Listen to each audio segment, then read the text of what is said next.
তাআলার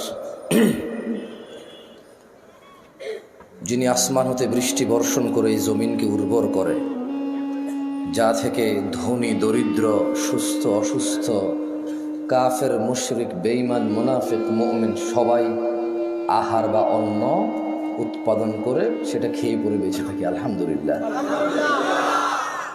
অসংখ্য দুরূদ ও সালাম নাজিল হন মুস্তাফা সাল্লাল্লাহু আলাইহি ওয়াসাল্লামের উপর, যার পরে এই পৃথিবীতে আর কোনো নবী রাসূল আগমন করবেন না। সবাই বলি আল্লাহুম্মা সাল্লি আলাইহি আল্লাহুম্মা বারিক আলাইহি।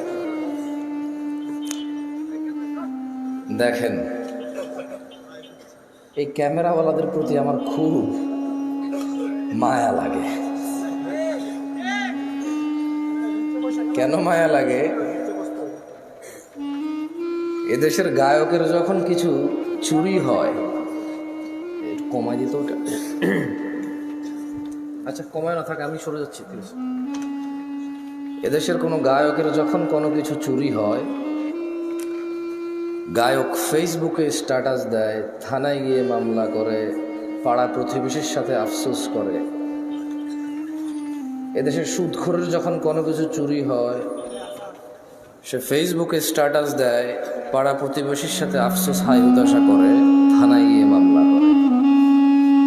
মামলা মোকদ্দমা সবই ঠিক আছে, কিন্তু সে হাই হতাশ করে আর বলে, আল্লাহ তুমি চোরকে হেদায়েত দাও, সে আমার কত বড় ক্ষতি করছে। মোবাইলে কতগুলো নাম্বার ছিল, মোবাইলে কি ছিল?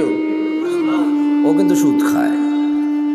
মানে ও চোরের হেদায়েত চায়, নিজের হেদায়েত চায় না। ওর কাছে চুরিটা হচ্ছে গুনাহ, এটার হেদায়েত লাগবে। সুদ গুনাহ না, এটার হেদায়েত লাগবে না।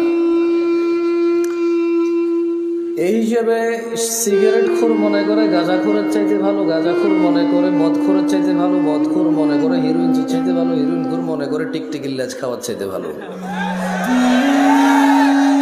আমার মতো জামশেদ মজুমদার হুজুর মনে করে দাড়ি টুপি রাখা সবচাইতে ভালো কাজ, কিন্তু মানুষের সাথে দুর্ব্যবহার করা খারাপ কাজ না। মাইক্রোফোনে এসে আসা লোক